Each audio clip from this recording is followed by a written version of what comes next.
We're just going fishing. Alrighty, gang, here we are. 30 degrees outside, as you see in the radio. Actually, just went to 29. But it's kind of, you pretty much get the gist of it. It is freezing outside. So we are on our way down to the Clinch River.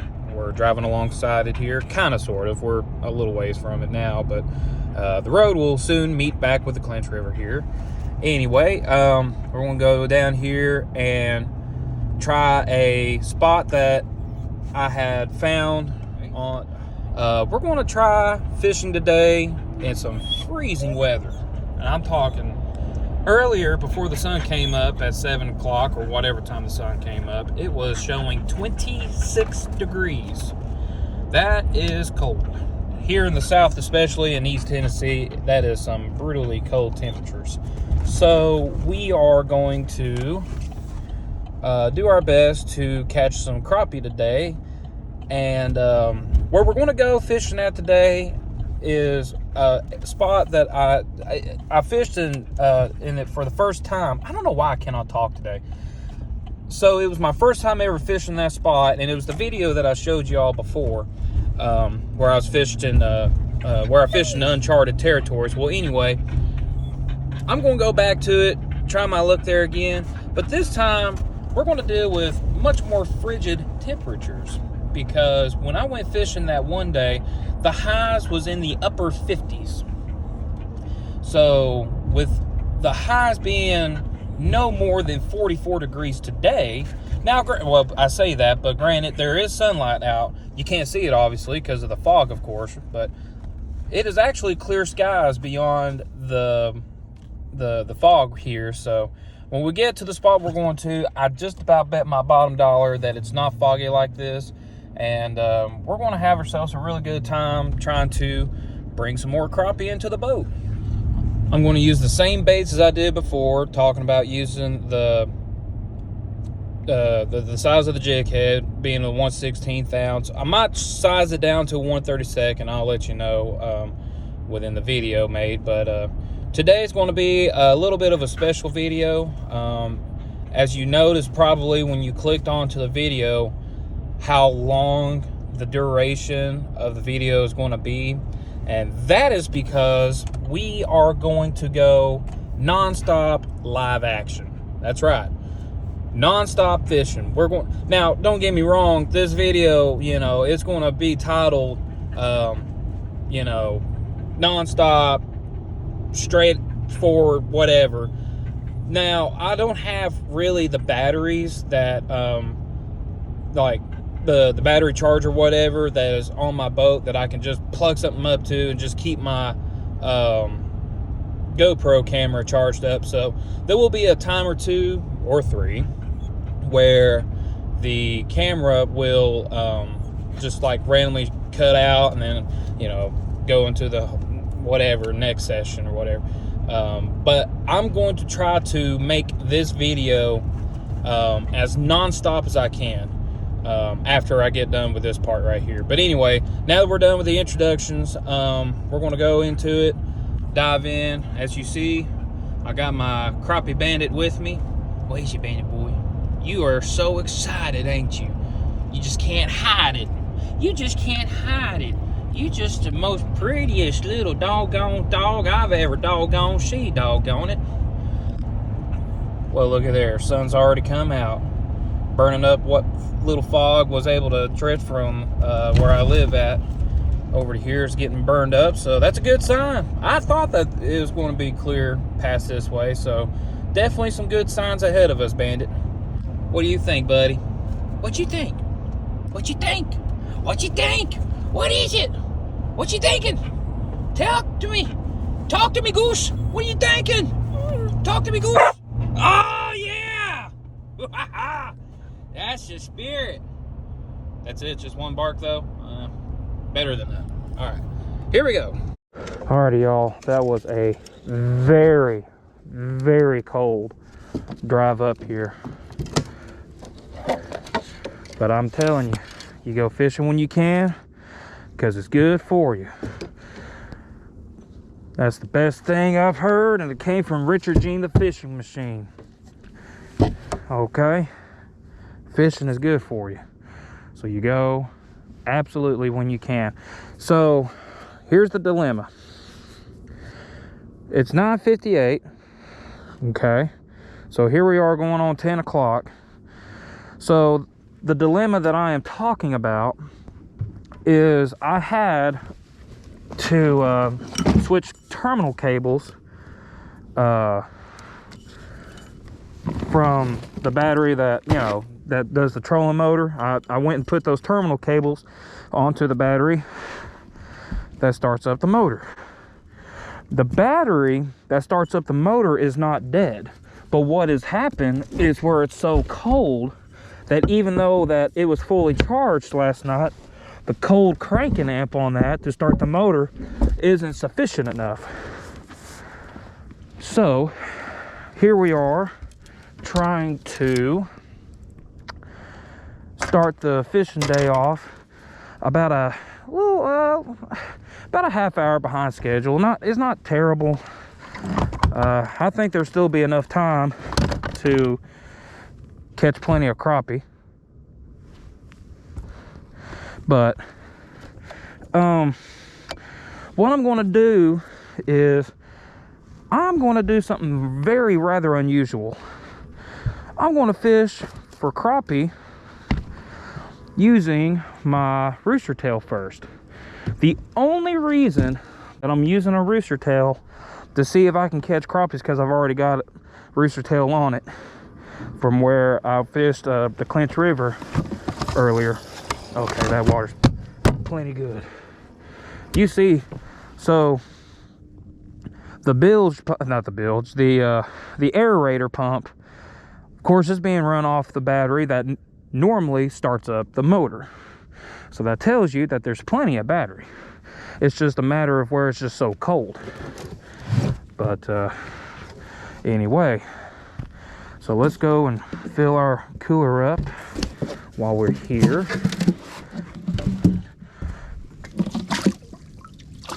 Old Red. I'm hoping that Old Red will get full today. I believe Old Red will get full, but we'll have to see. I'm looking at the depth finder. This is what's kind of surprising to me now. The depth finder is showing the water temperature at 46.74 degrees. Okay. I don't know if you can get a good look at that right there. 29 feet, 46.73. Okay. That's, I wasn't expecting it to be that warm, but we've had a few, we had a couple of days where the sun's been out, but now this is the first day where the fog has really been thick. Now, granted, there's no fog out on the water. That's excellent news.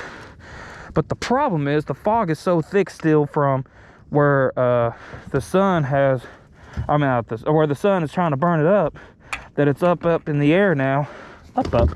Yeah, it's up in the air now. So, that's weird. Depth finder's going a little crazy. So, okay. When I fished here for the first time ever, I started at this dock right here. And I went all the way down there and had a bunch of good luck there too. What was that? That sounded like a deer or something. That's pretty cool. Deer making rutting noises. Oh. Well, somebody's dog's going crazy, but that's coming from behind me. Okay, enough of that. What do you think of it, Bandit? You ready to go? Me too, buddy. Oh yeah, we're gonna go over here to this dock and check it out first. So in that video that I posted up on Christmas Day, when I started here, the water temperature on the surface was 49, a little over 49 degrees. So my hope is that the fish are still here, but these weather patterns have really taken a toll in terms of the barometric pressure drastically changing. I mean, going way down, then shooting way up, and then it's kind of down. No, I'm sorry, it's kind of up from when this weather system moved in, but not near as bad as I thought it would be. And with the water temperature being as cold as it is, hopefully the fish will still be biting. But anyway, while we're trolling over to the dock right here, it's going to take just a sec. Excuse me. Bojangles is giving me the burps. Anyway, I just want you to see how this rooster tail works. All it's doing is just... That ain't no deer. That's a darn... Somebody's got a chainsaw. That fooled me. Now that I was closely paying attention to what that could have been. Oh, I just realized this person's boat's gone. Yep. This person went and took his boat out to get it winterized. I looked at that and I said, something's different about this dock. But that's what it is. All right, Bandit. You ready? Let's see if we can get some crappie.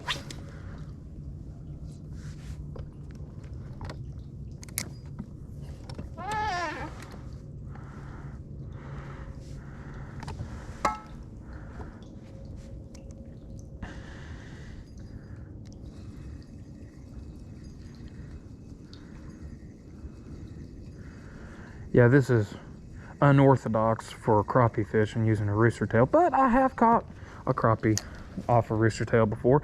Now this rooster tail, it's just a white with a little bit of silver on it. It's a 1/24 ounce rooster tail. The thing about this rooster tail especially is it's got 2 hooks missing.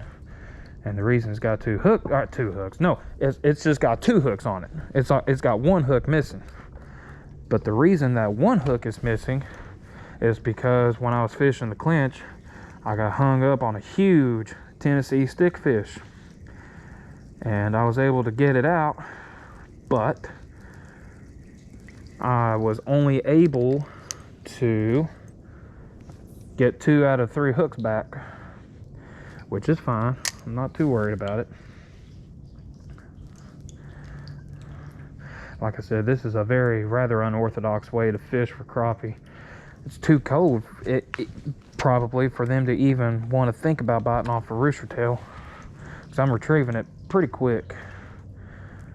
And because of that, they really probably are not going to look too much into wanting to bite it. Yep, I can already tell this ain't going to work, which is fine. I just wanted to see anyway how it worked, since I already had it on. But yeah, you can see where I've got that 1 hook missing, but that's okay. It only takes 1 hook. So we'll set that bad boy off to the side. Now this jig head right here, this is a 1/32 ounce. It's not a 1/16, it's a 1/32 ounce jig head. And I'm using a Bobby Garland thread fin color. And there are quite a bit of fish actually right behind me. Like I'm seeing here in the depth finder. It's not really reflecting all too well in regards to, you know, picking up what might be on the bottom, but it is at least showing some pretty decent fish. So our hope is to catch one. Right, Mr. Bandito?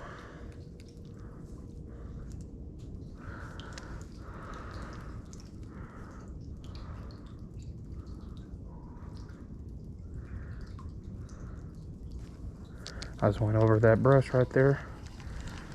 Nothing bit it, but let's see here. I've got the knot not really angled the way I want it. Now I've got it where I want it.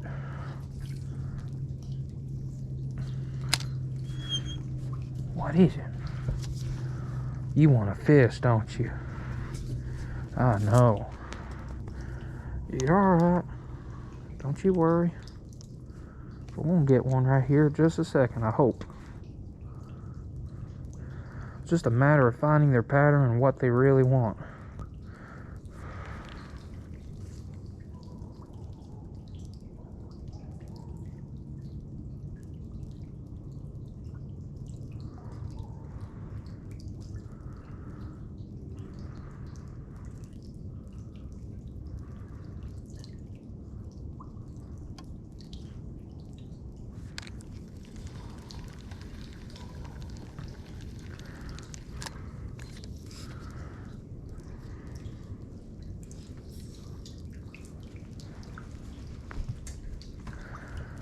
And you never know, it could be a simple classic case of where they're so sluggish that they just want it in their face.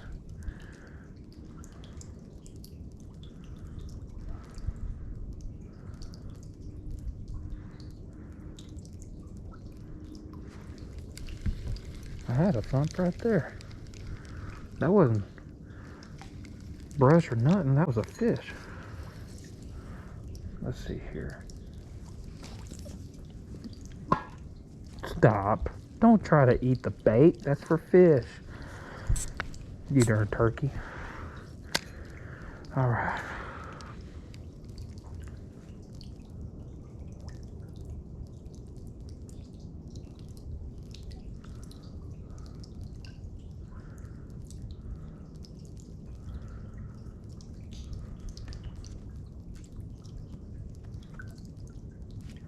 There's just barely a draft that's pushing this boat towards the river channel, which is fine. That's good.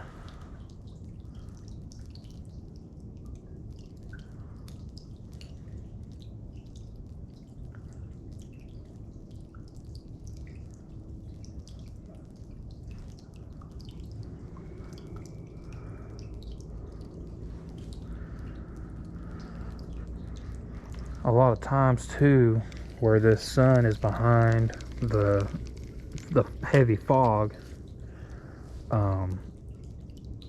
what probably is happening too is the crappie wants to relate to where the most sun is shining, which is there on that side of the bank. We'll try it here in a minute, but I'm going to diagnose this dock from any case of crappie syndrome. See if it's got crappie syndrome or not. If it does, we're going to have to take care of it, if you know what I mean.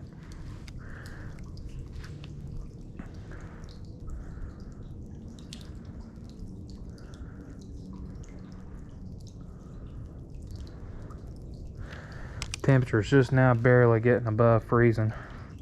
You can tell obviously by the frost dripping. Oh man, I had a thump. He thumped it.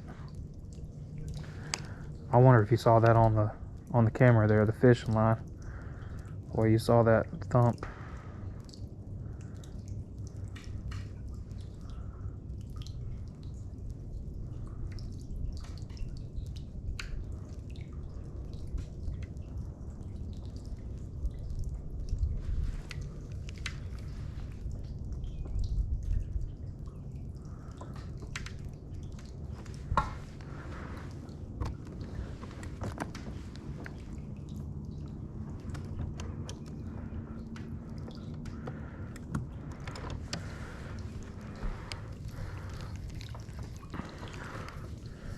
We'll see if there's something right there.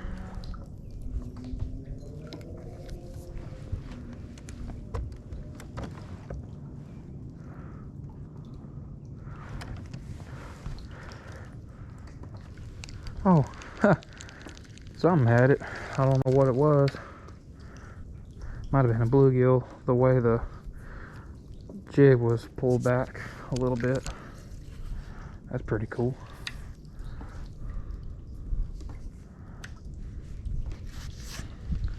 If the sun was out, it would dry all this frost up real quick, and I'll be able to get a little closer to the dock right here and fish it. But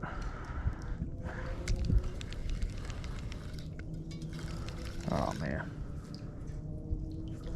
There we go. That's alright. We'll do what we can.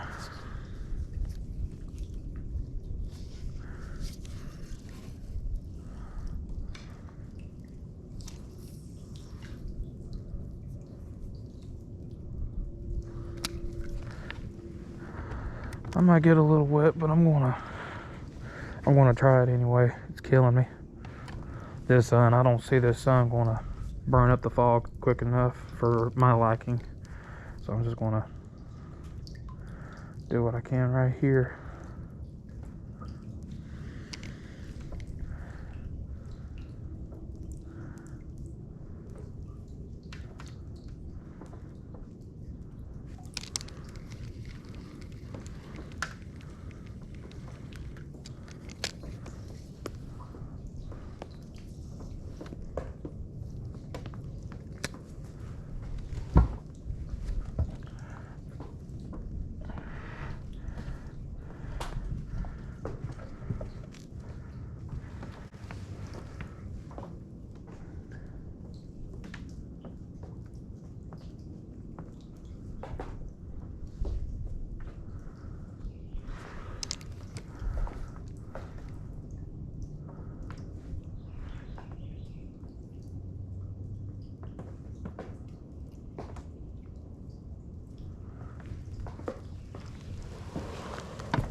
Oh man.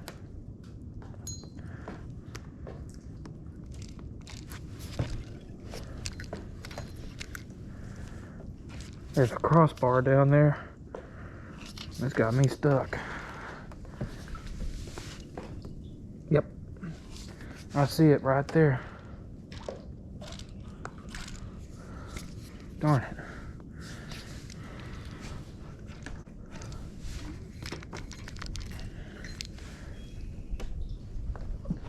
There's a, what it is, there's a tree.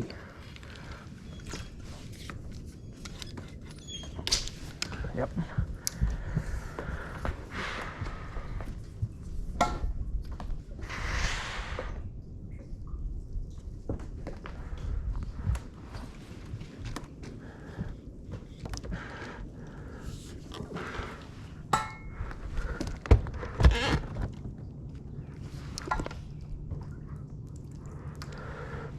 All right. Yeah, there's a tree that I see wedged in where that little crossbar is. I thought I was stuck on a crossbar in general, but that's not what I was stuck on.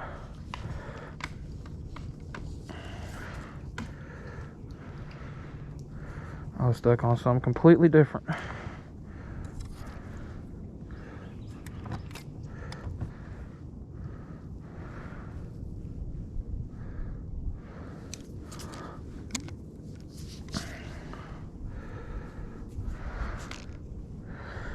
All right.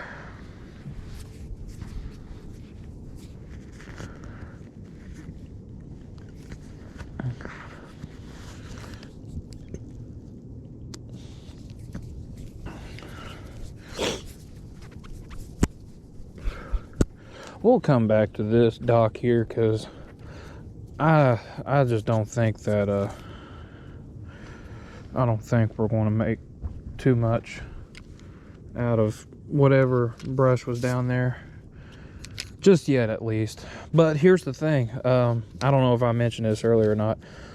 So it's going on 20 after 10. I have to get out of here by 12 o'clock. So just like the last video, I'm on a 2-hour time crunch, but this time we're going to put out about 2 hours worth of video. So instead of just 20-30 minutes, whatever. So we're going to make it interesting in that standard. Let's see here. Yeah, I'm one of those. I got a tackle box, but doggone it, I buy so much stuff and I don't have time to put in it. When I do have time, I'm too lazy to you know, get the, I can't think of words. Why can I not think of words? Because I'm doing something. I'm too excited. Anyway, Bandit Boy thinks I'm crazy, and I don't blame him. Well, it's only fair he thinks I'm crazy because I think he's crazy too. So, all right. Here's a 1/32 ounce jig head again. You can see it's eagle claw minnow head jig. Nothing fancy, just typical normal looking, you know, jig head. But that's all I'm doing with it is that. And what I'll probably do, see that I had a thread fin on that earlier, I might just end up doing a mayfly and see how a mayfly would do. No, I'm not going to go over to the dock. Like I said, the way the water's dripping, the way I want to fish it, it's not matching my style. So I don't know why I've done 3 loops. Normally I just do 2, but 3's better than 2, I guess. Anyway, so there's that nature right there. Got the line. And I don't know in the audio if I sound muffled or not. If I do, it's because I've got a little ski mask on to keep my face warm. Like I said, folks, it is super chilly out here. So, whatever to keep you warm, better. No, I didn't wear gloves, but I've got a ski mask on. These boots that I've got on here, they're really warm. I've had these for quite a few years now. Well, I didn't do that one right. Darn it. Let's try that again. Anyway, so those keep my feet really warm. I only got a pair of socks on. I normally wear 2, but with these boots on, they're fine. Just got a little Columbia hoodie on. Long johns. I've got long johns on with blue jeans. That's all I've got on. But anyway, I'm still pretty warm in the sense of, you know, how I'm working all this right here and just fishing and doing all that stuff.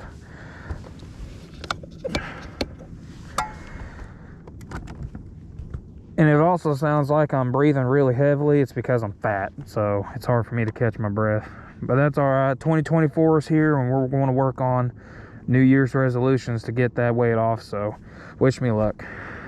But this is a fishing channel. We ain't worried about my weight, and we ain't worried about Bandit Boy either. But we do love our Bandit Boy, Mr. Crappie Bandit. What do you think? What you thinking? What you thinking? What you thinking?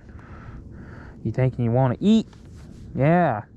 You know not to eat it now that I've got it dangling in your face until I start casting it, and then you go derp to derp on me. Derp to derp. Yeah, he's a good boy though. Yeah. He's scared of washing machines, of all the things. But hey, when it comes to letting us know if somebody's here, well, you know what? He don't even do a good job at that either. This crazy fish-eye fool, he barks and cowers whenever a washing machine's going on, but when the post person comes up and gives us packages or whatever kind of mail, buddy, he don't even know they're there.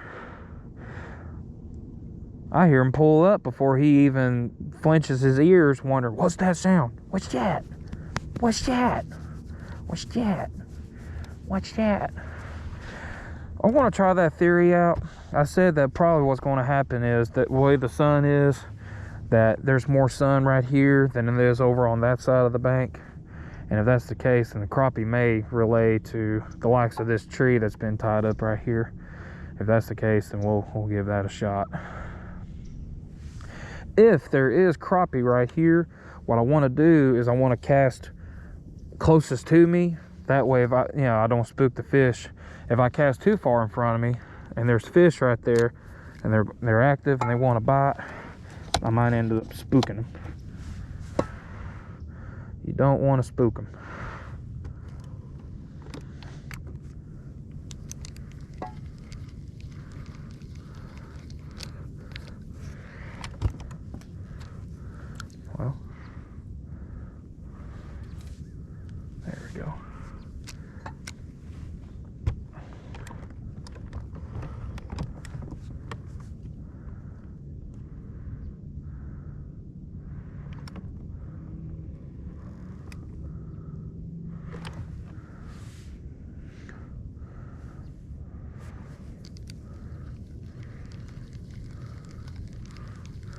So far, my theory on the crappie here ain't working out too well either. Yet.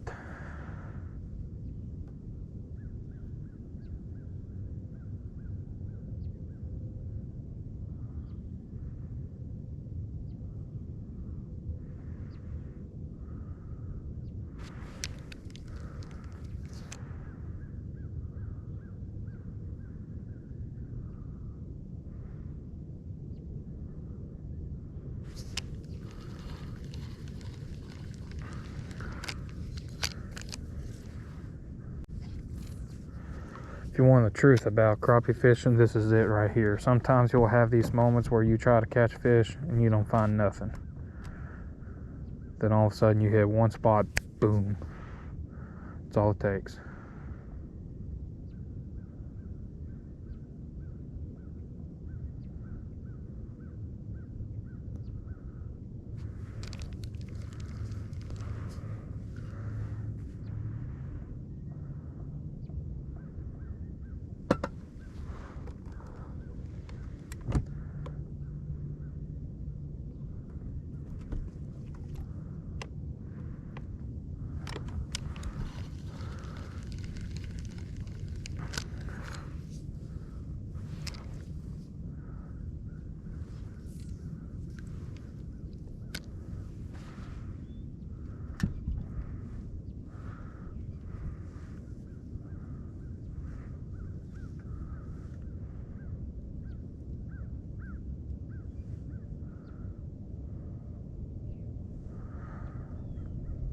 I don't have the camera on the depth finder, but it's showing a couple things on the very, very bottom, like fish, but it doesn't look like it's distinctively crappie. I will, however, cast behind me just for the heck of it, see if they may react to my bait.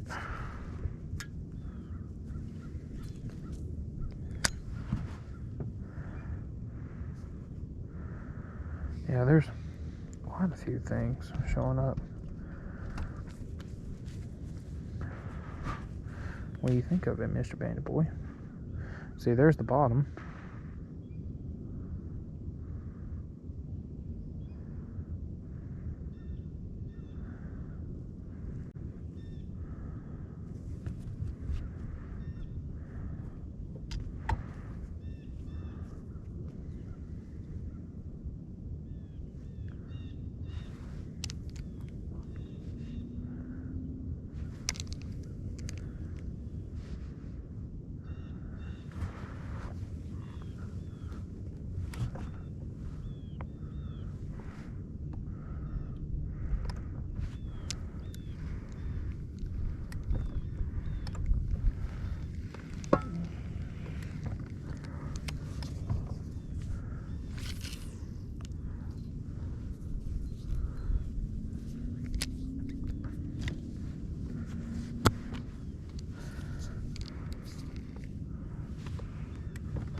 Oh,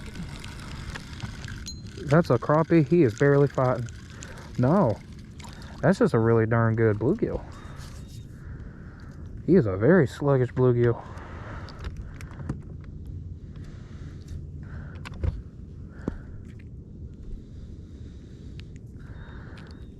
You just had to have it, didn't you?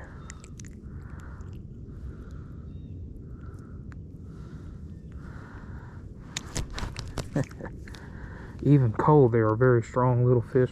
No keeper by any means, but he's a cute little thing. Here, Bandit. You want a lick? Bandit. Bandit boy. Want a lick? Nope. Alright. Back he goes. Well, that's not terrible. You know, at least we broke the ice. Not the fish we want, but hey, I promise you one thing. If it come down to bluegill and shellcracker, if that's all that bites today and we get a few in that to keep, you bet your bottom dollar I'm going to put them in the bucket. Because old Red, he's hungry. Yep. He wants some food.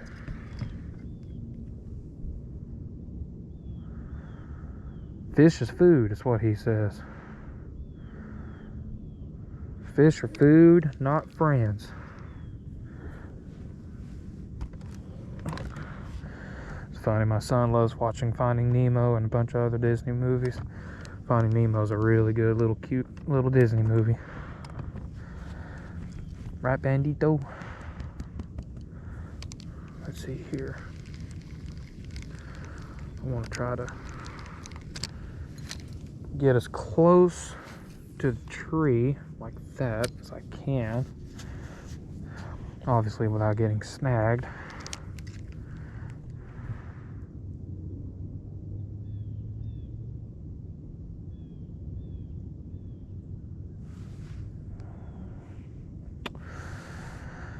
Huh. Yep, water's definitely very, very sluggish. I say sluggish. It's very cool. It's got the fish very sluggish.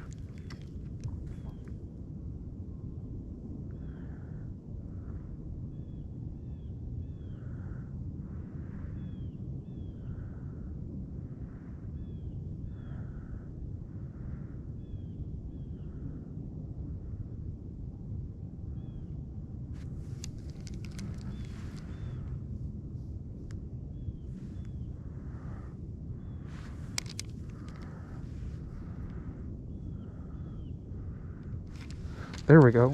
Thump. That's a crappie for sure. And a really good one. That's probably an 11. Very slow and sluggish bites.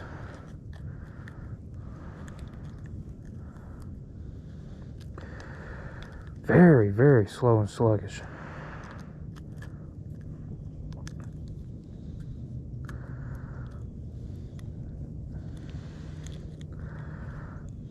Yep, I don't want any pliers for him. They ain't a doubt about it. That's a keeper. But I'm just about most positive that this little guy is over 10 and a half. And if he's over 10 and a half, we're going to feed him to Old Red.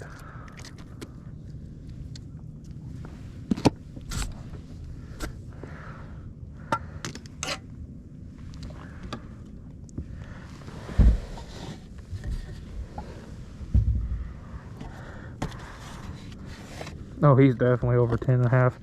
He's probably 11. Yep. Let's get your mouth right. There you go. He is right on the money, 11. Cool. All right, Old Red, here you go. Broke the ice. Rude.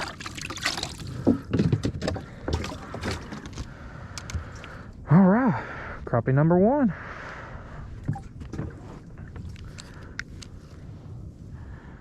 Try that again.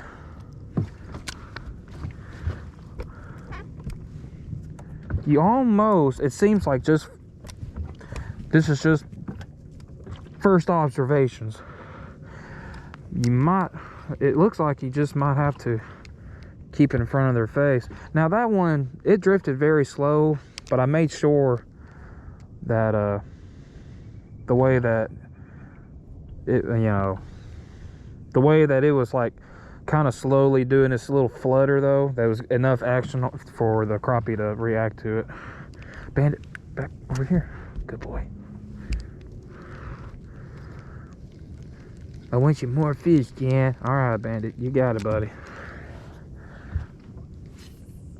My buddy Bandit. You my buddy. Yeah. So Bandit, I don't know if I've ever gave descriptions on what kind of dog he is. He is a straight 50-50 blue heeler border collie mix. 100% cattle dog. The bad news is we don't have cattle. The good news is we got a 5-year-old to keep him occupied, and all he wants to do is run, so that's a perfect match for him in my opinion.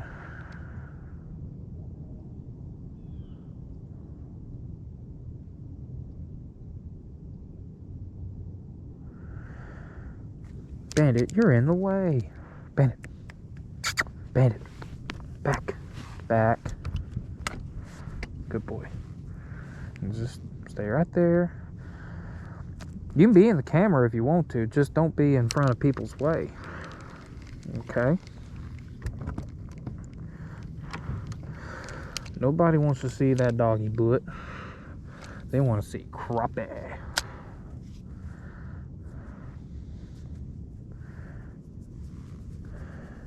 Nah.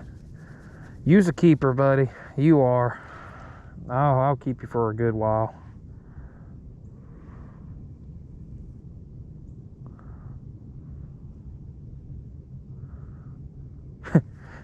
Yeah, thanks, Dad. Appreciate it. Always been wanting to be a keeper for somebody. She's so sweet. Oh, I had a bluegill. Them little pick, pick, pick. Darn bluegill.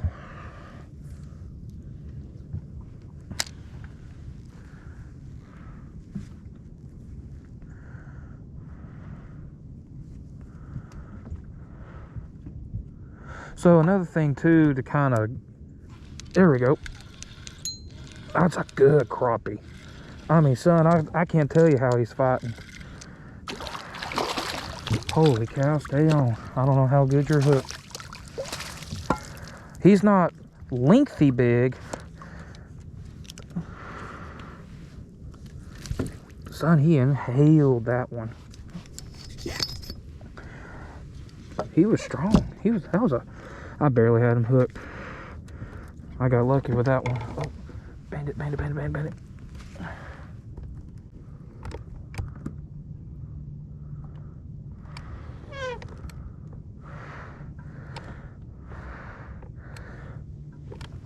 That was a good lengthy fish too. But son, look at them muscles. Now he don't look like much on camera. I tell y'all, the camera don't do it justice. That fish, he was a fighting like a bull. Yet another 11. Well, let's see here. He's 10 and 7/8. Still a keeper. Super sluggish.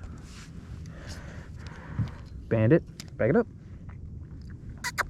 Come over here. Good boy.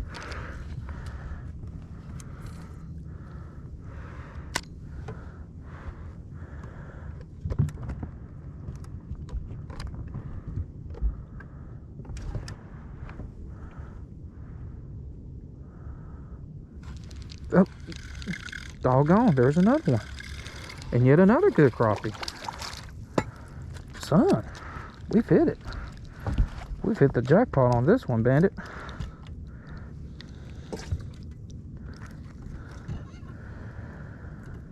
Yet again, barely hooked. I need to set the hook just a little bit more. The only reason that I'm scared to set the hook any harder is because of how sluggish they are biting the bait. Let's see here. Come on, sit yourself right. There you go.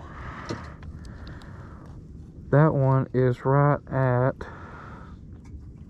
well, if I get your nose right.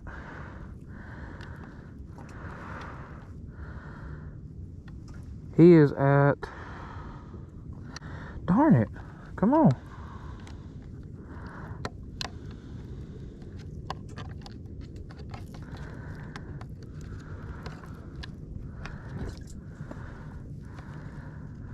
All right, let's get that line out.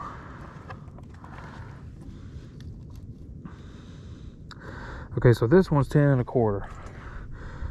So, nah, 10 and, he's about 10 3/8. But here's what I'm going to do. I'm not going to keep him.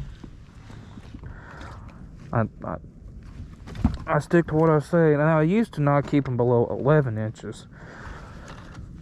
But here lately I've started doing where I'm like, I'll give it 10 1/2 depending on the size. But here, what I'm going to do is I'm going to set him in this live well. I'm going to set this fish back. But I'm not going to release him in this water yet, so he don't spook the fish away.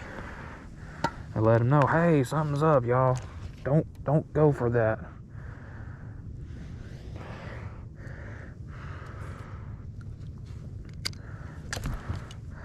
So that's how we're going to fish it, like so.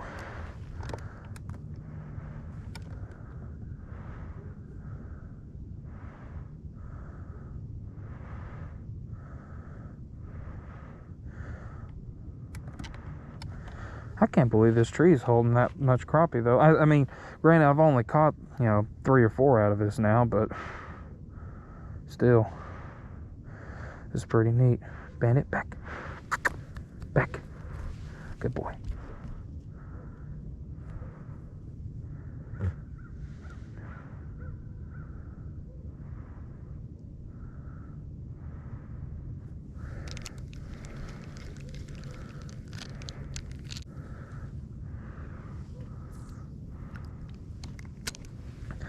Another thing too about this particular little tree that's tied up is how much stuff has grown over it.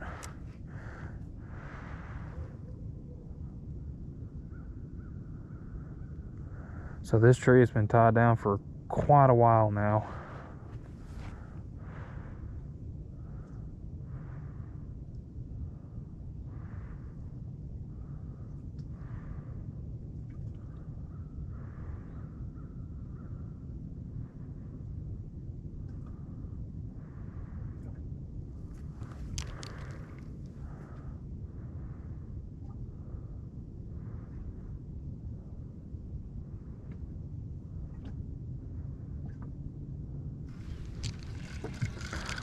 I barely felt that thump.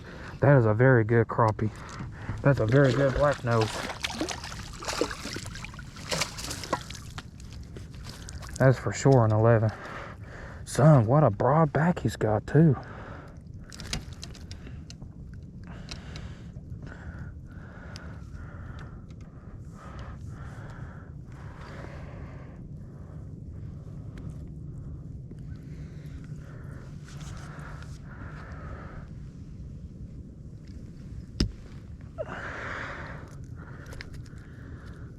Black nose.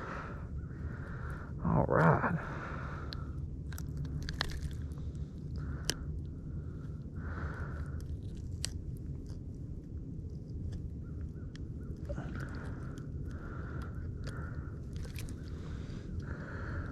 There we go.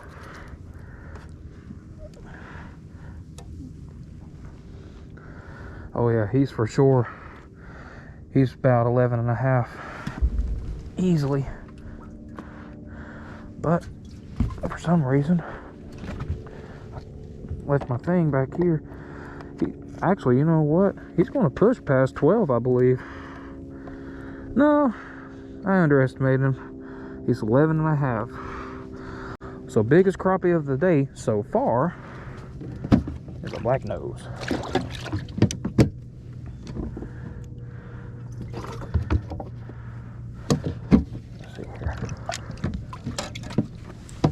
Better.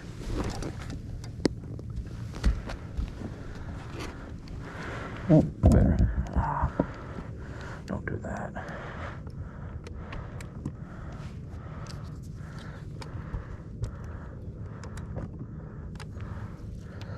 All right. Just from my experience, always bend that knot back to your hook. I'll say it every video, because of how I feel it is imperative to make sure that, to make sure that knot is bent back like that. And again, the reason is because of the way it balances your jig to hold it straight in the water like that, and was doing its action between the tail and the head and stuff. It's acting as much of a natural bait fish as possible.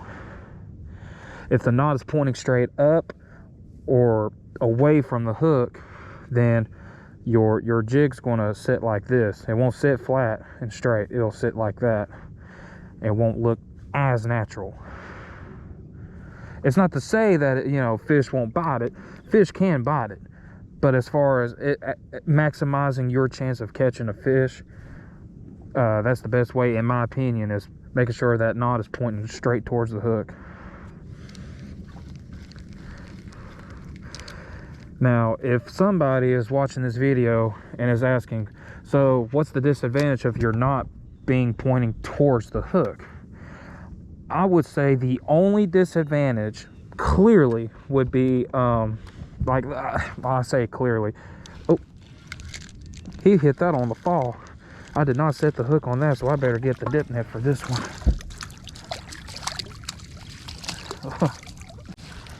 There we go. Now let's see how. No, he's actually hooked a lot better than I thought. Right there, I mean, as close to the lip without ripping its paper mouth as you can get. So that's not bad, but I don't think that's going to be over 10.5 inches for my liking.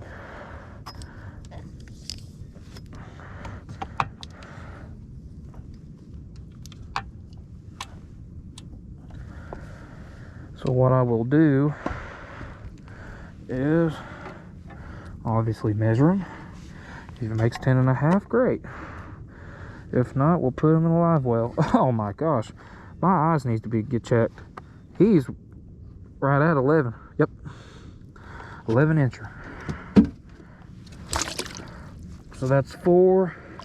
Yep, that's 4 in the bucket for Mr. Old Red.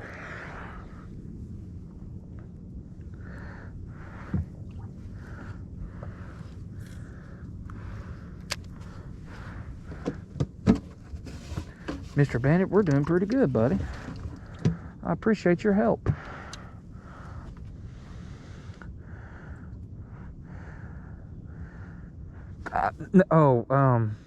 The knot thing. So the way your knot is set towards your hook, when you set the hook, what will probably end up happening is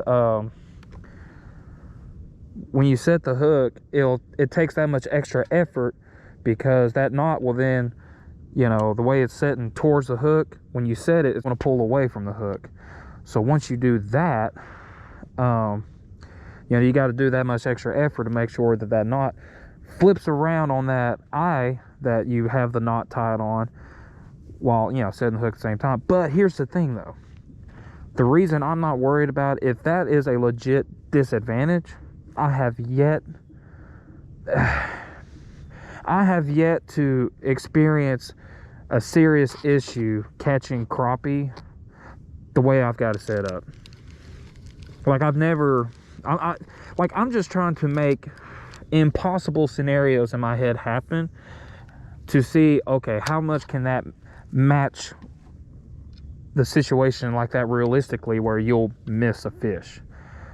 Very rarely do I miss fish. In the case of fishing like this, tight line and everything, I rarely miss fish.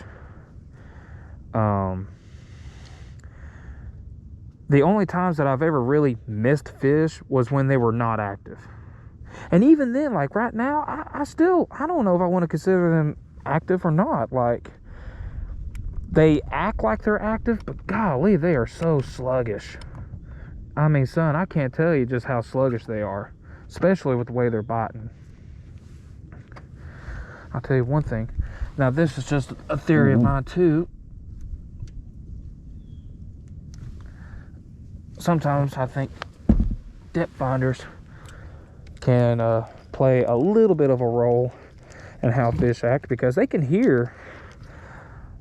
We cannot hear it audibly with our own ears when we're fishing like this, but the crappie, they can hear the ticking that goes on, that makes that noise that transducers give off.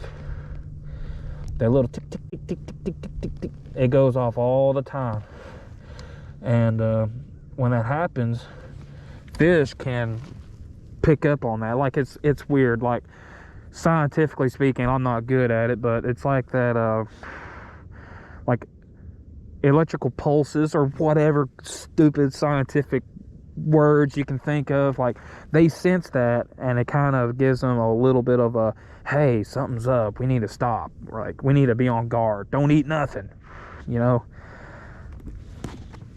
But Here, what you're about to see me do is pull this. Yep, I'm pulling this leg out because every time I get in and out of the chair, it makes that that vibrating noise, and crappie hear that too. Always find ways to minimize any possibilities of making crazy or unethical noises to spook your fish. See? There's no creaking, there's no popping, there's no nothing. So, check our bait. See how that knot is just a little bit pointing towards the hook? Doesn't matter. Point it as much to the hook as you can. I don't know if you can see in the water. See how it's holding straight?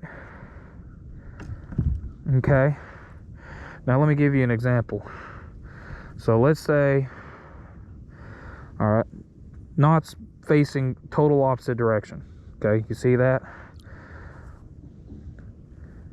It may not look like much, but look how different that bait sits in the water now. That tail's completely pointing down. The head's pointing completely up. It's not straight. But once you do it like that, where you point the knot towards the hook, look how much more straight that is now. Much more realistic. So there's your little deal as to why I always have my knot pointing towards my hook.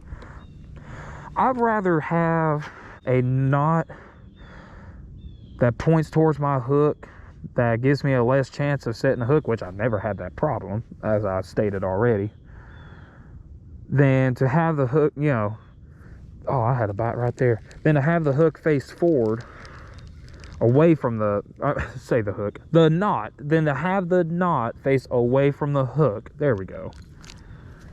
And not catch a fish. Oh, huh. Barely. I mean, barely got that off of that. That was a near disaster. Golly, though. Between the, you know what?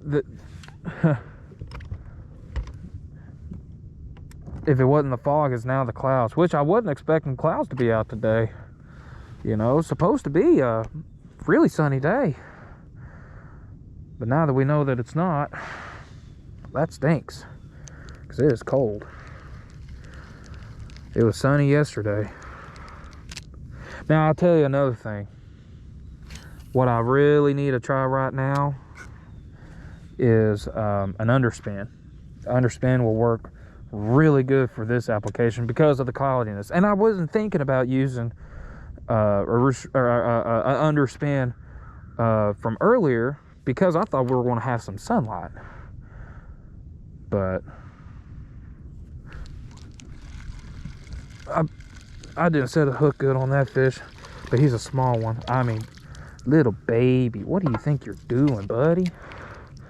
You ain't right for me. You got some growing up to do. That's 8-incher probably. Yeah, buddy, you got too much life ahead of you. You better go on back. Now, I fished off of this side of the tree a lot. Now I want to switch it up. I want to see what's over here on this side now. I know there's still fish here. That's not a problem. I ain't worried about that. But I have noticed there is a lot more branches that are yeah, I see one right in front of me that's sticking out. I'm gonna have to do it like this right here. It's sticking way out here. I'm gonna have to, like I said, do this to keep from getting snagged.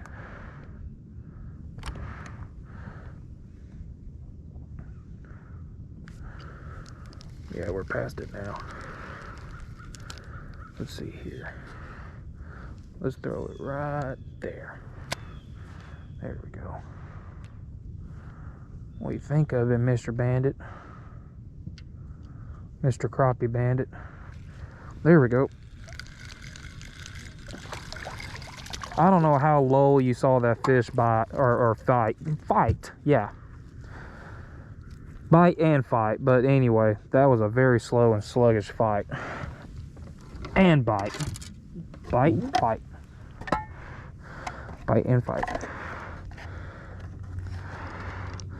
This little bad boy is, he won't cooperate. Okay, so this one, he's right at 10 inches, but I'm going to go ahead and let him go.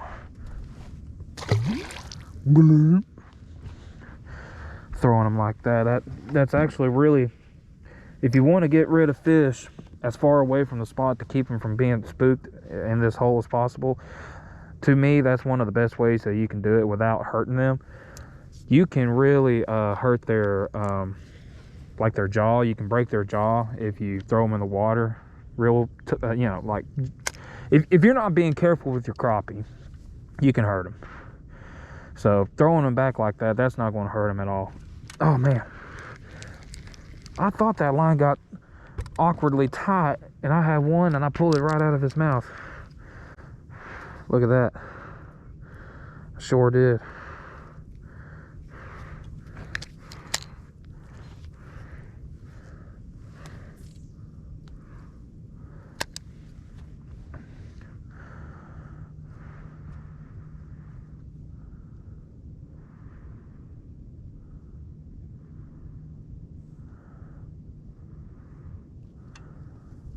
Yeah, just letting the bait do its thing here.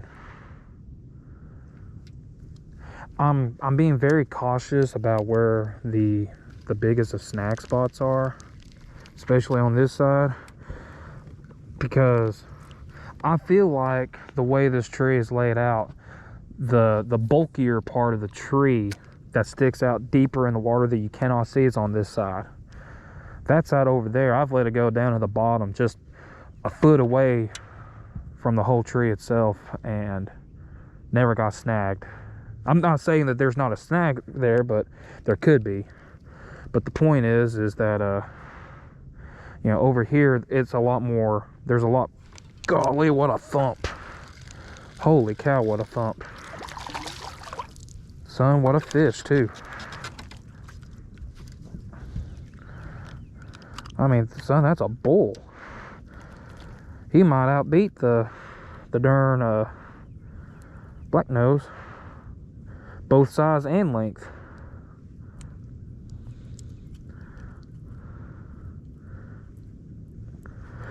Yep, I'm gonna have to get pliers for you. Son, he thumped it. I couldn't tell you how he thumped it. He thumped it.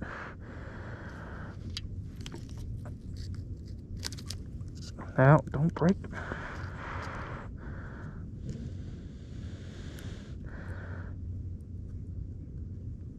Golly, buddy.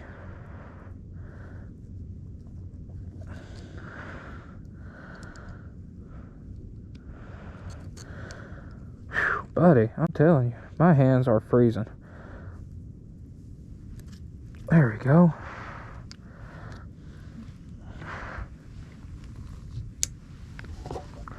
What do you think of it, Mr. Bandit?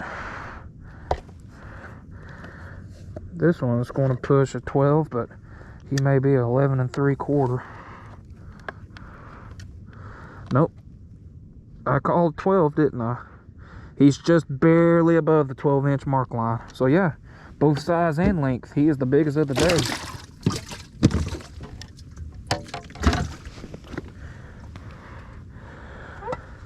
What I'll do is, I want to get away from this tree.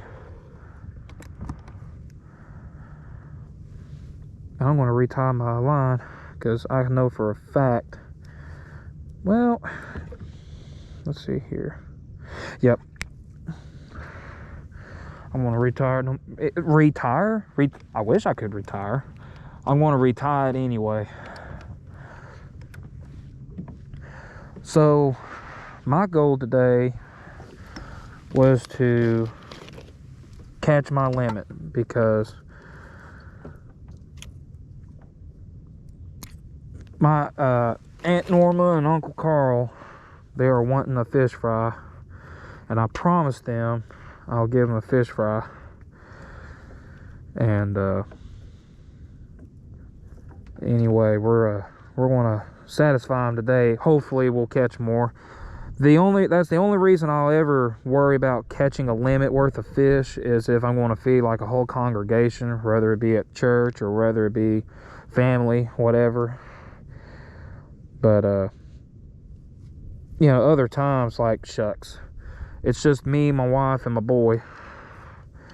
Once in a blue moon, well, I'm getting too ahead of myself.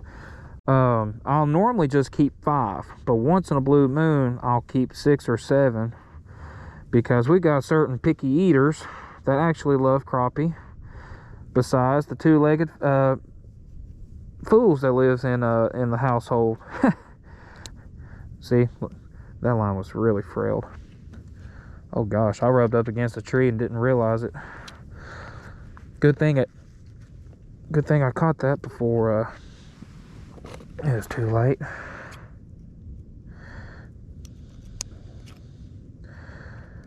Now, I know what some of y'all are probably asking.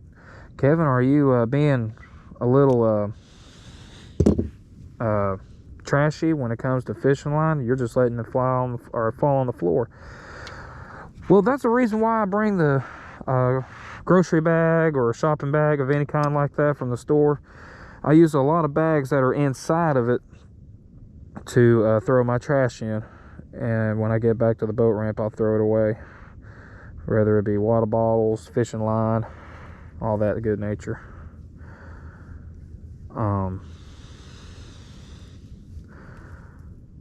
You know, just always take care of the environment, folks. Always be green. I don't care like who you are, I don't care what religion you believe in, I don't care what political view you have. When it comes to fishing, just take care of the planet, okay? You don't have to be a tree hugger. You don't have to, you know, just take care of. Okay, you wouldn't want somebody to go to your vehicle and say, hey, I need to borrow your vehicle, and then come back with all kinds of garbage and aluminum cans, and yeah, you want your vehicle to be left the way that you had it before they came.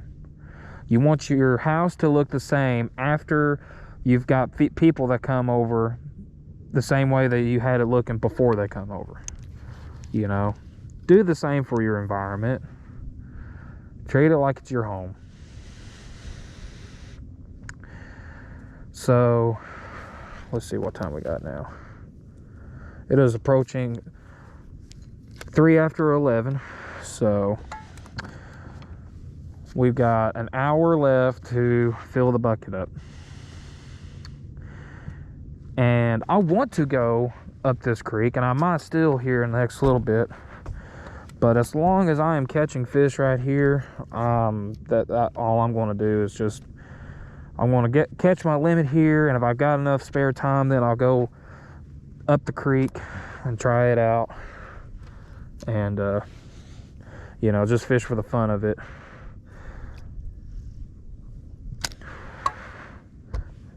You know, something that I should have done though is I should have went ahead and let that one crappie in the live well go, since I was way back there.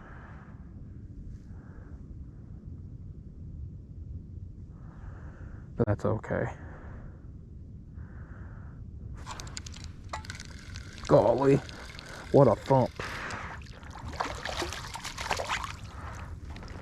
I mean, look at that, he thumped it. Good hook placement.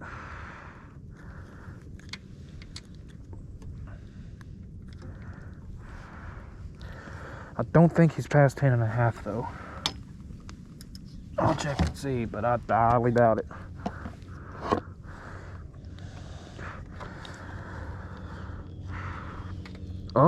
He is. I mean, he's about 10 and 5/8. That works.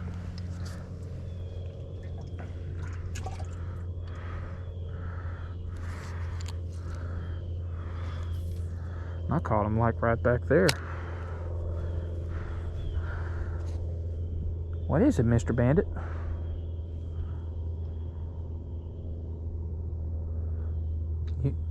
You hear an airplane?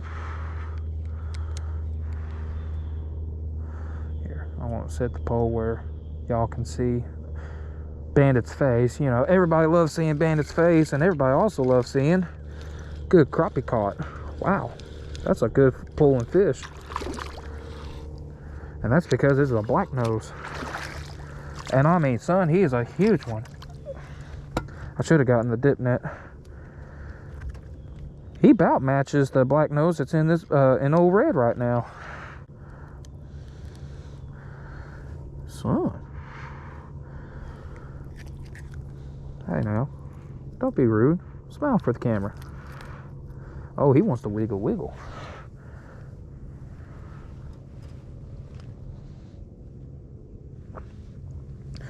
Okay. Let's see here. 1, 2, 3, 4. Is that 5? Yep. 1, 2, 3. No, 6. 1, 2, 3, 4. Yep. So this is crappie number 7. Crappie number 7 for sure. Yeah, he is 11 3/4. He literally is a carbon copy of, I almost lost that fish. He is a carbon copy of that one black nose that I just caught.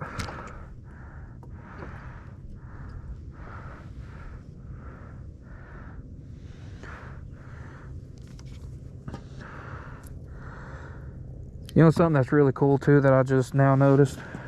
Which I obviously noticed that I was the only guy that launched at the boat ramp I came from. But the other thing is, look at that.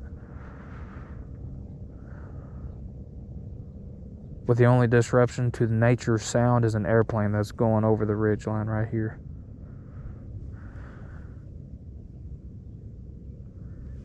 Son, you can't get no better than this. You darn crazy for coming out here in freezing weather, and there ain't gonna be no good fish to catch here. Well, I tell you what, y'all, you're missing it. I told you. Well, Richard Jean told you. Go fishing when you can, because it's good for you. And by golly, Miss Molly, we are proving that right now to be a fact. Not an opinion. It's a fact. What? You getting excited too? I'm excited. We're catching fish all over the place.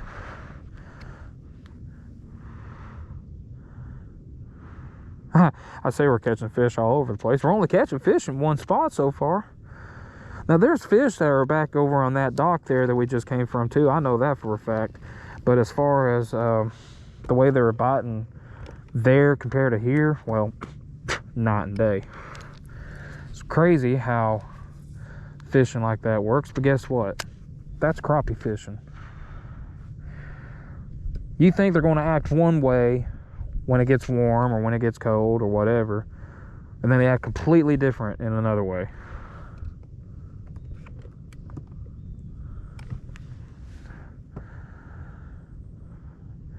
One day it's going to be really nice, 75 degrees, sunny out and everything. Winds out of the southwest, and you're thinking, man, we're going to have a really good day of crappie fishing, and not one single bite. I've had it happen. I promise y'all that. I've had it happen to me. Thinking you got it made, and all of a sudden you just made yourself look like a fool getting skunked. No rhyme or reason for it. And then you'll have days where it's about as cold as a snowman's rear end, and you're wondering, well, how in the world is anybody going to be able to catch fish in a condition like this right here? And then boom.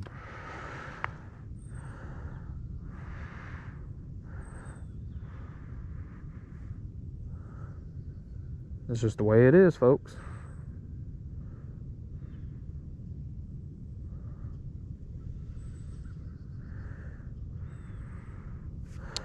My biggest worry is making sure that my back of the boat don't hit the edge of that tree, which of course Bandit's blocking the way to let y'all see what I mean, but well, nah, he ain't now. But yeah, that tree, well, the boat's drifting away from it now. That's good.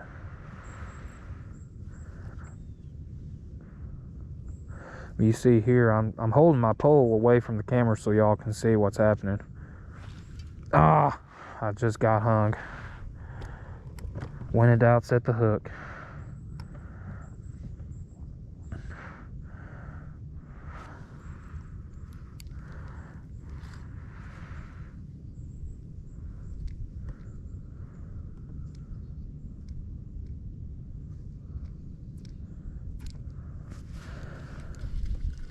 If I can get away with. Nope, that ain't coming out. Oh, it is coming out. Hey, got lucky with that one. I got very lucky with that one.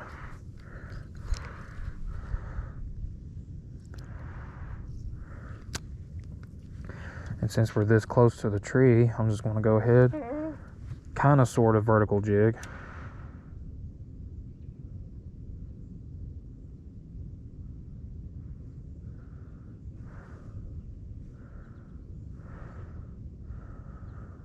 Actually, I'm literally vertical jigging. Don't think it's deep enough though. That's what she said.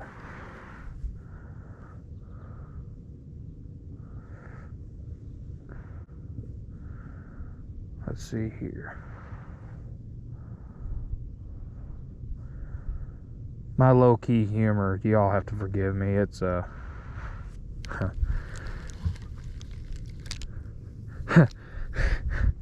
that's funny.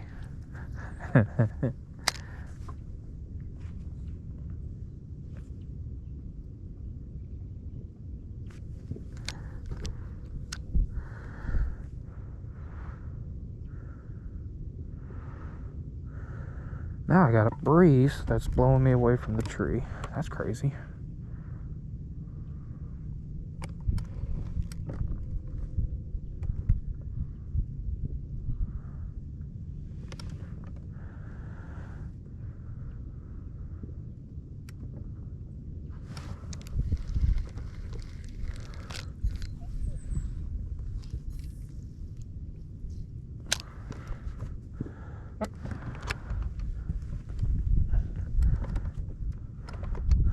Won't come up here, Bandit boy. Come on, Bandit boy. You okay? You doing okay? Back. Oh, I had a fish on and didn't realize it.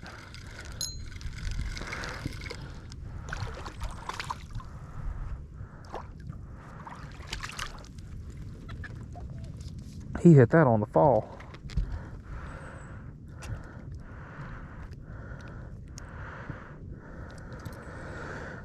He wasn't hardly hooked, really.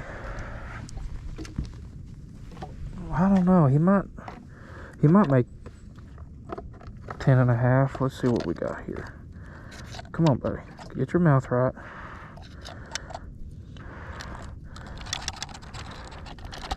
There we go. Let's see here. He does not. He is 10 3/8. We're plenty far enough from the tree, so what I'll do is do that right there. Scoop. Even if the okay, so you see where the bubbles are, you see where he got let go right there, and then you see how far away he is from the tree here now. Well, if Bandit move out of the way. Here, Bandit, right here. Bandit boy. Hey, come over here. Right here. Okay, so anyway, even if he was to come back to that tree right off the bat, by the time all that slime and stuff that he gives off to give a warning out to these fish, hey, you know, something's up, all that slime will be gone, to my opinion. But you know, anyway, you'll have a better chance of catching fish still if you let your fish go as far away from the spot as you can to keep them from being disturbed.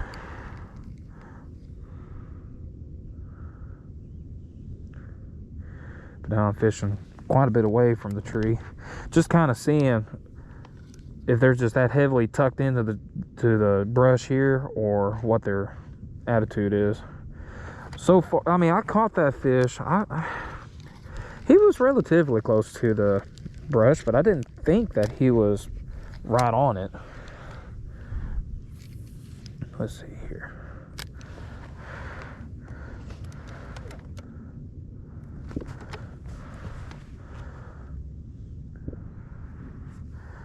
All right, there we go. Oh, that was the brush. Okay, that's cool.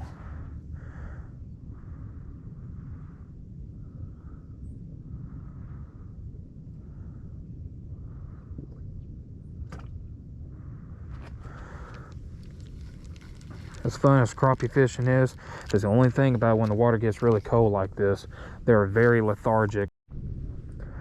Alright, sorry about that, y'all. My camera battery died, or the first one. So now I'm on my second one. Didn't catch no fish. As a matter of fact, I never even pulled the line back in between changing batteries here. But anyway, I know, I mean, I mentioned it at the beginning of the video. We're going to try to make it as non-stop as possible, but without the proper equipment to keep my batteries charged at all time and keep, you know, one whole thing going, it's just not going to be possible. But that's okay. Oh, I went too far away from the tree that time. You see, I'm right next to the river channel. I mean, right next to it. And I'm catching fish right here like crazy.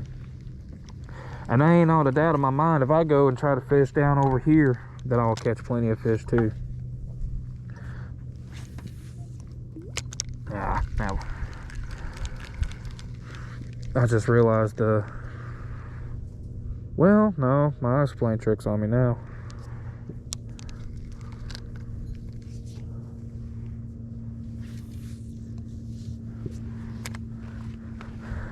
Let's see here.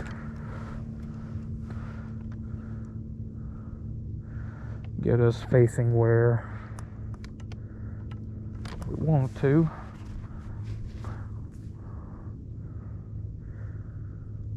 That one little airplane keeps flying around. It's the only thing that is not making natural sounds. Between the birds and squirrels rustling in the leaves. Actually, you know what? I just realized that, and I lied to you. I haven't heard a squirrel rustling in leaves since I got here. A couple weeks ago, right at Christmas time, these squirrels were rustling in the leaves and going absolutely crazy. But now they're not here. They're done. They're too cold. That's what it is. They're chilled to the bone, just like me and, I want to say Bandito, but you got 2 layers of fur, so I doubt it. I say you're warm, little buddy. Golly, I cannot tell you how this fish is fighting. Did you see how he took that? Oh gosh, and he's barely hooked.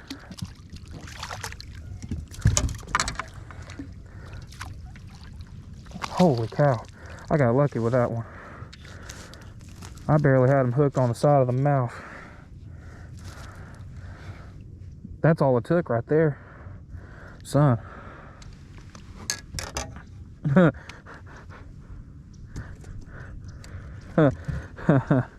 Yeah, that was a near thing. Oh, he's definitely over 11, but I just want to see more or less if he's 11.5 or 11.75. How about we'll mark him at 11, and 3/16. All right, plenty good. Crappie number 8. Wait. 1, 2, 3, 4. Ow. I say ow, more like that was cold. Let's see here. 1, 2. Doggone it.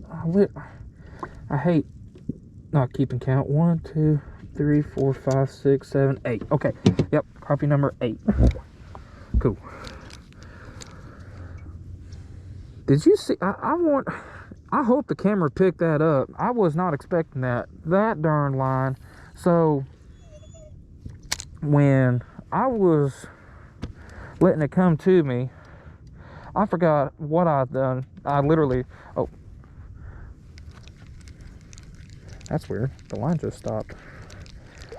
So it was like I went to pull the pole up, or I'd done something and it caused slack in the line. Well, literally the moment that I had the slack in the line, that line on the water just went zoom. And I ain't gonna lie to you, I thought a bass had it as fast as that line took off. But it was just that crappie. I barely had, barely had it hooked on the side of its mouth there. Almost got away with it. Almost. I mean, you saw how easily that bait came off. That's how close it was for me reacting too late to it.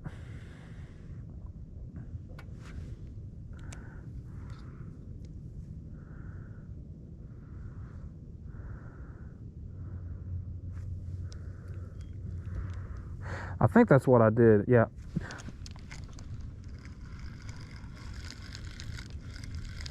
That's just a baby. What do you think you're doing, buddy?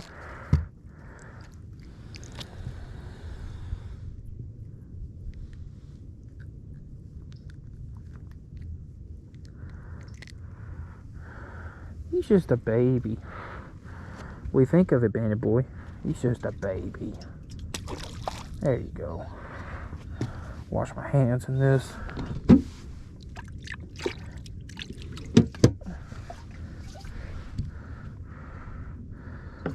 Alright, as always, not towards the hook.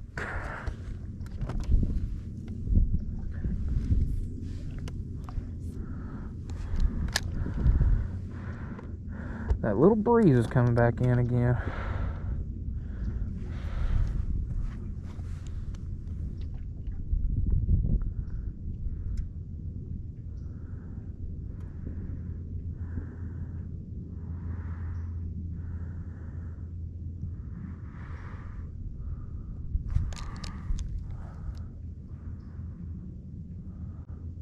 So yeah, I technically got 9 in the boat that are keepers, but 1 I do plan on letting go.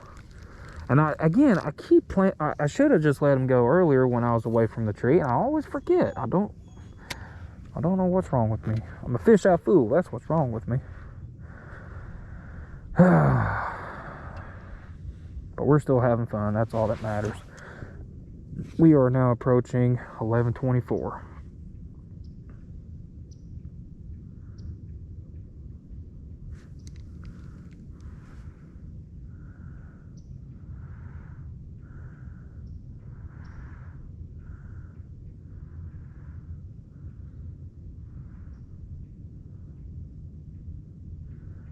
Yeah, there's some deep brush right there that I just went over.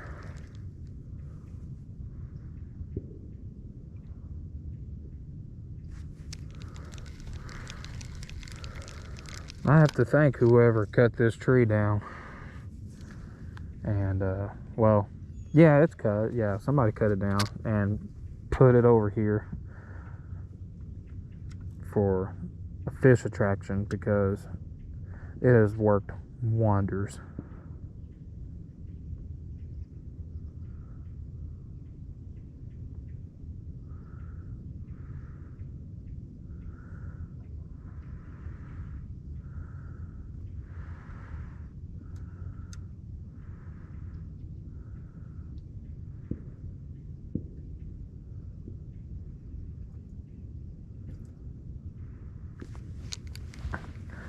Let's see.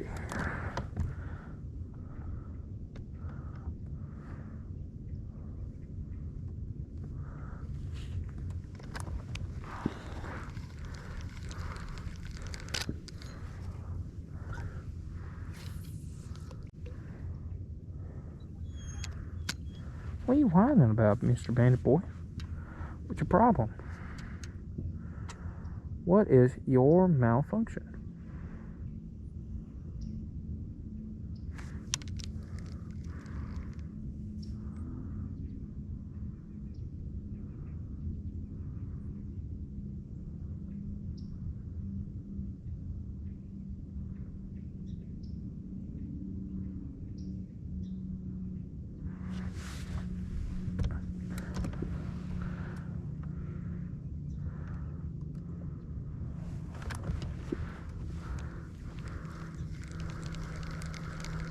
Man, as much fish as we've caught, I feel like I'm running out of time. And I think it's because I am running out of time.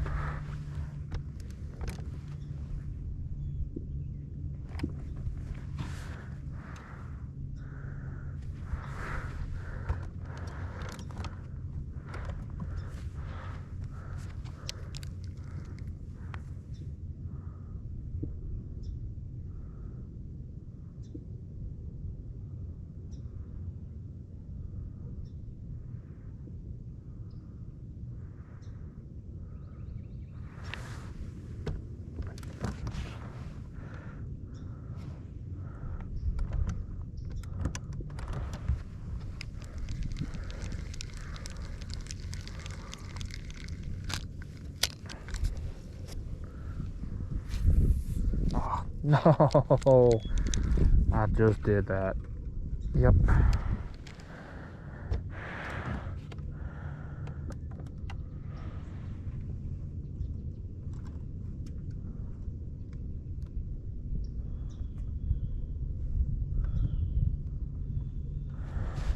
Well, let's see here.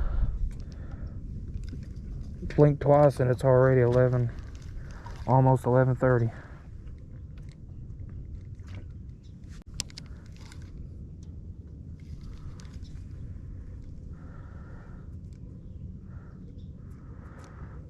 Huh.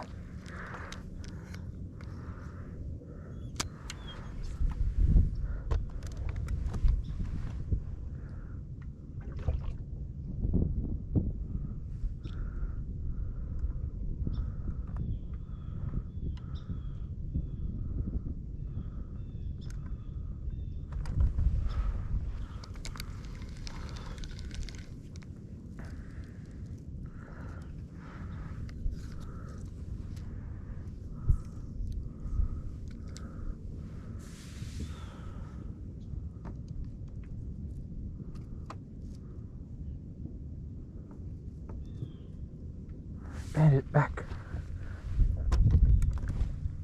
Good boy.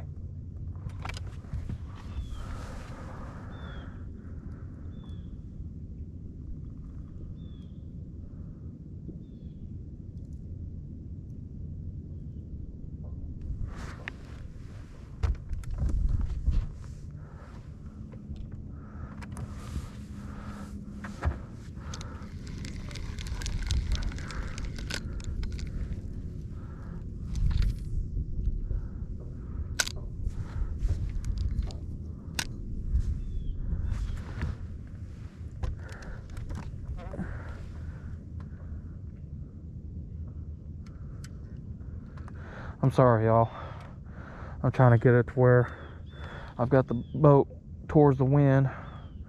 It's hard to predict where the wind's going to be blowing from because one minute it's not, the next minute it's blowing the opposite direction, and then the next minute it's blowing back the way it was coming from. I can't predict it.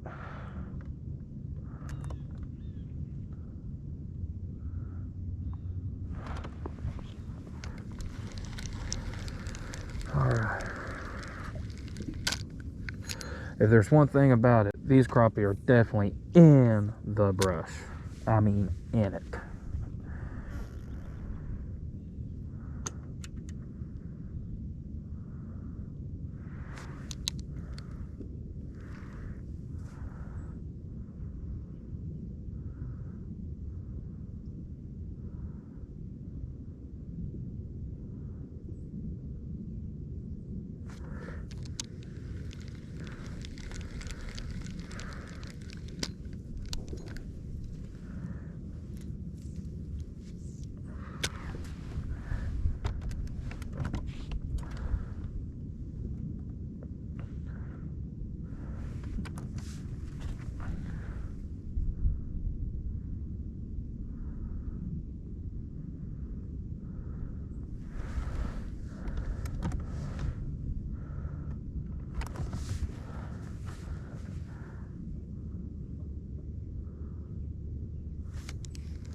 But just like that, the crappie stopped.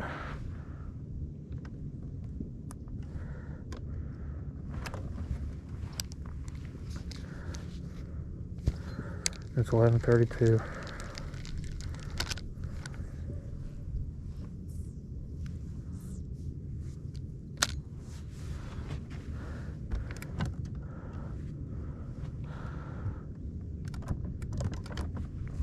Oh, I'll give it one more little go here.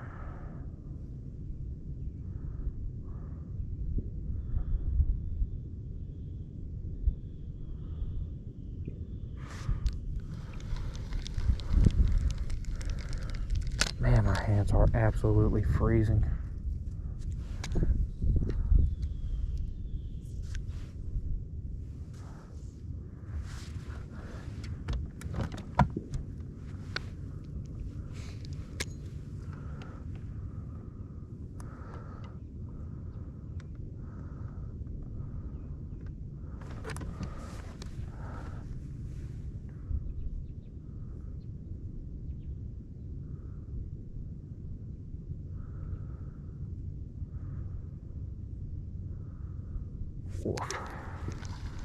Okay.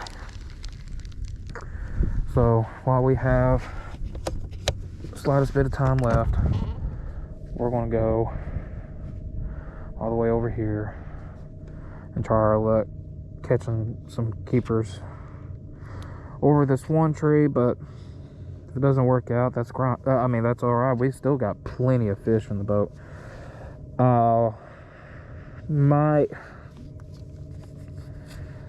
So really and truly, I wanted to make a goal of catching 10 crappie. And the reason I want to catch 10 crappie is because there's 4 crappie will feed me, my wife, and my boy plenty. But I always keep 5 because, you know, extras. And when it comes to that perspective, I'm thinking, okay, so 4 fish is good, 5 is plenty for 3 of us. Well, then if you go and try to make 10 crappie, okay, well, if 5 is plenty for 3, then 10 will definitely be plenty for 5. And then I think I got a couple cousins that will want to eat some fish too over there. So I'm just thinking, okay, you might have some extra people come over.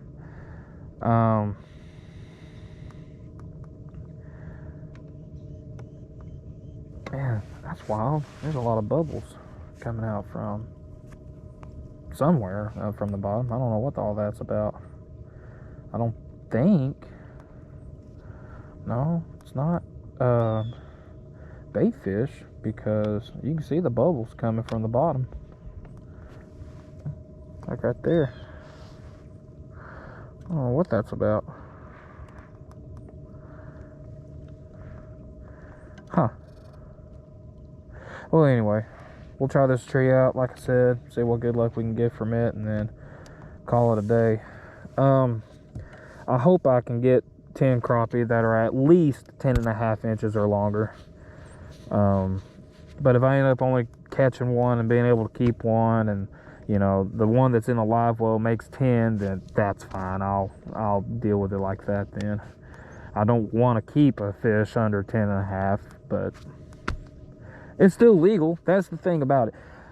I don't know if I've ever explained it, and I probably have, and maybe even more than once, but the reason I don't like to keep fish below 10.5 inches, or I say fish, crappie that are below 10.5 inches, is simply because there are times where I felt like that I have caught crappie that were right at the 10-inch mark. You know, I'll measure it and it'll show 10 inches. So I'm like, oh, okay, cool. And then, you know, by the time I'm done fishing, I go back to measure, and all of a sudden it's like 9 7/8 or 9 3/4, and I'm like, well, then that means that's an illegal fish. And I'm like, nope, we're not going to deal with that. We're not going to win no arguments against the game warden. He don't care what your excuse is. 10 inches is 10 inches, period.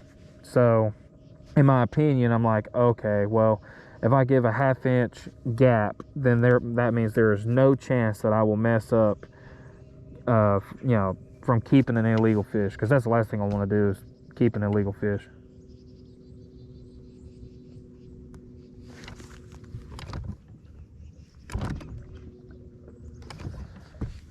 So anyway, now that we have approached our tree,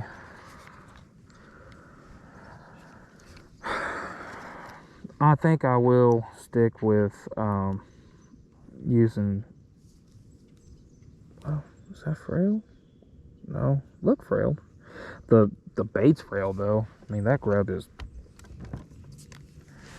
used up. Man, I cannot talk. It's cold out here, folks. I'm telling you. When I tell y'all it's cold, I mean it.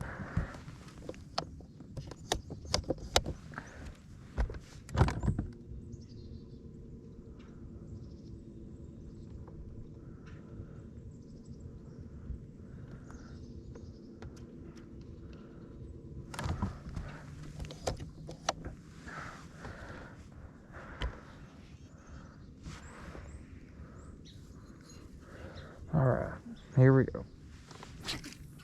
Not even close to where I wanted to be.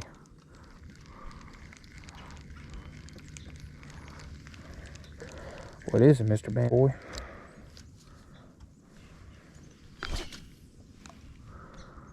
A little better.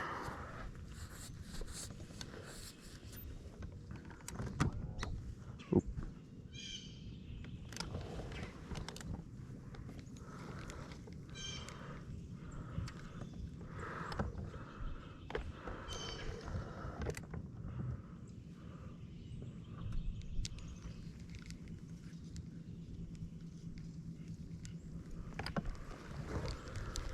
Let's see here.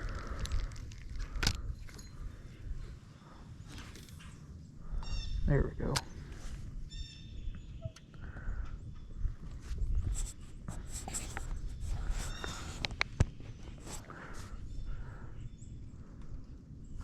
Man.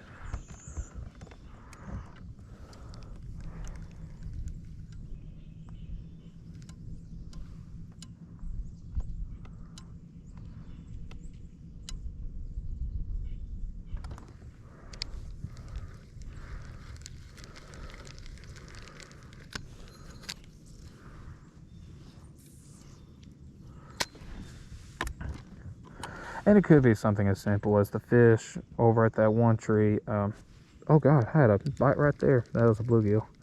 Anyway, it could have been a case of where I just needed to switch out the color of the bait. And they were like, hey, this is the color you want to stay away from. And then you switch a color and all of a sudden they're going crazy again. It could be that, but I really just wanted to try this tree out before I left.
You saw what happened. That little bass hit it, and then when I set the hook, he got stuck in a little part of that tree there. What do you think you're doing? Huh? You know, crappie. Come on back. Yeah, he got up in that tree trying to get away. I felt the thump, so I knew I had a fish on. And when I got wrapped around that tree there for a little bit, I knew, I was like, okay, if it's a fish, he's going to get loose. And he sure enough did. Didn't panic or nothing. What in the devil was that? Well, I found the squirrels. But that's not what fell in that water. You can see the ripples. Something went in that water. Beaver or something. I don't know what it was.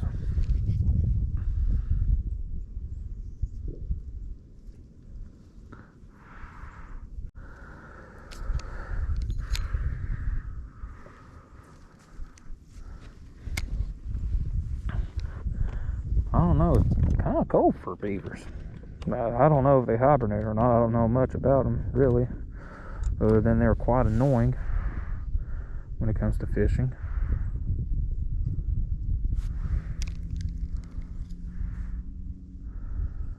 Get up around them and then they want to flap their tail and smack the water and try to spook you away, but it don't end up spooking you away. It ends up spooking the fish away. The little devil.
There we go.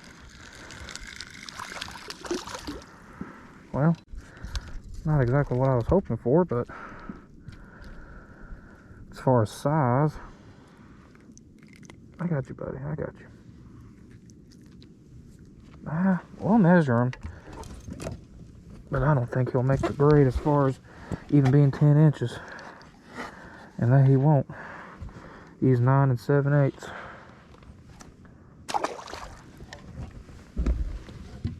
That's good though. The crappie's right there. At least. There's him. There's others. Got a little bit of time left, but this grub is getting worn out really quickly.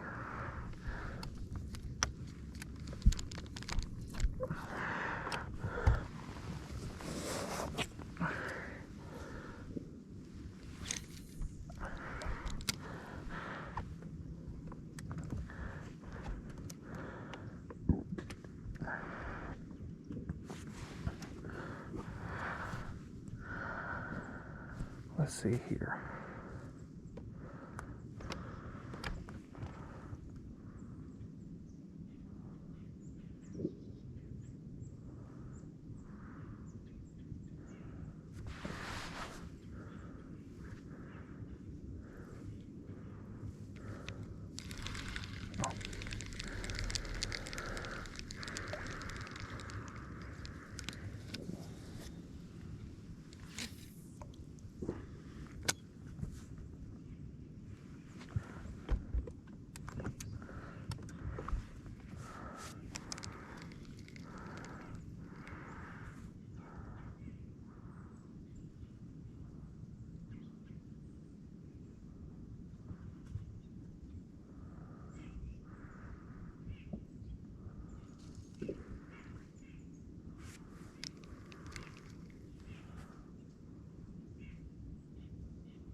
Oh,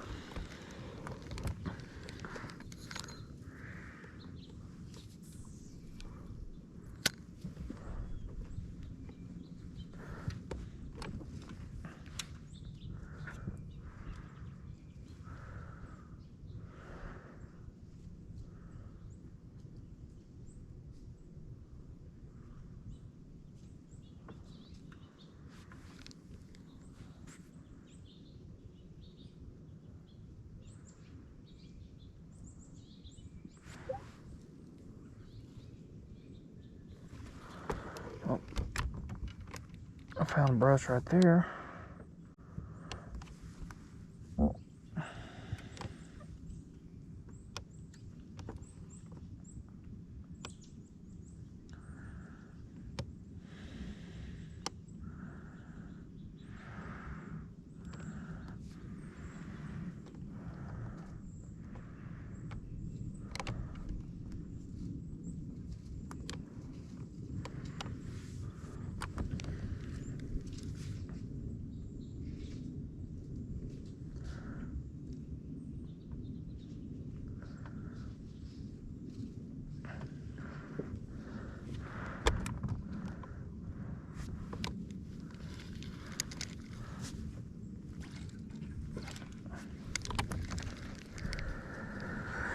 Alrighty. It's getting crunch time, Bandit.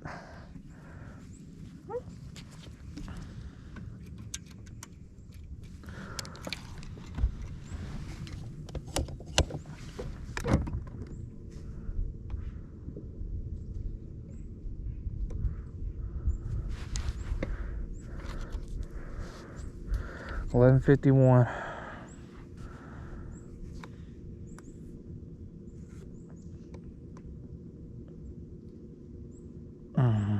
I really hope that if I use a different,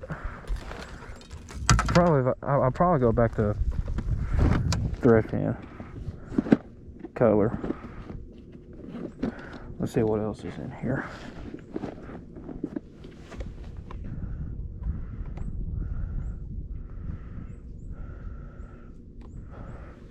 Well, at least the squirrels is out. Definitely kept Bandit entertained.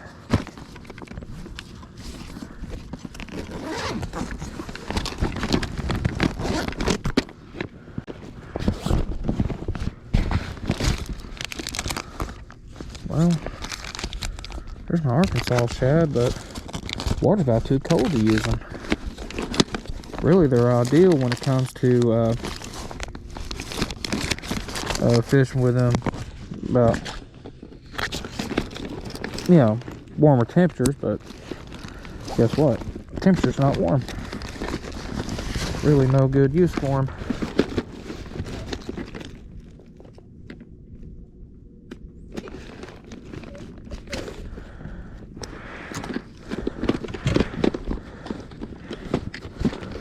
Let's see here.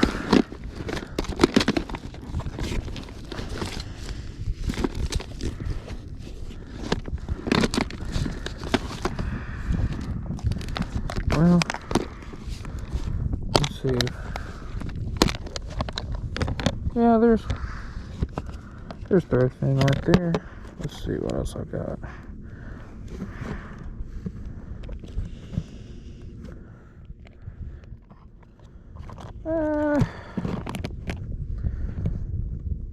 I can always try to use a blue eyes. No, I don't want to use blue eyes.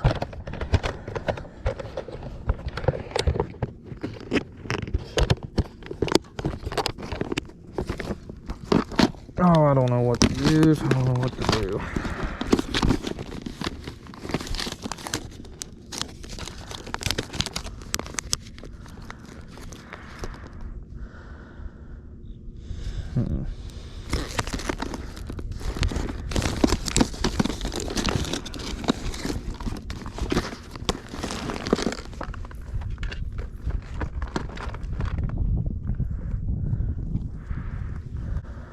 Why is it, man, boy?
Banner boy, it is chilly. So very chilly. You know what?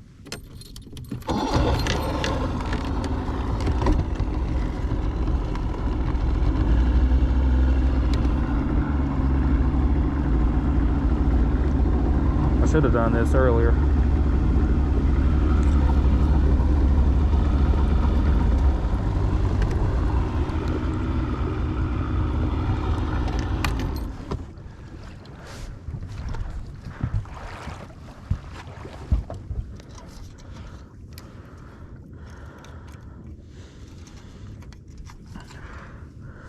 Would have saved a lot of time right there, but that's okay.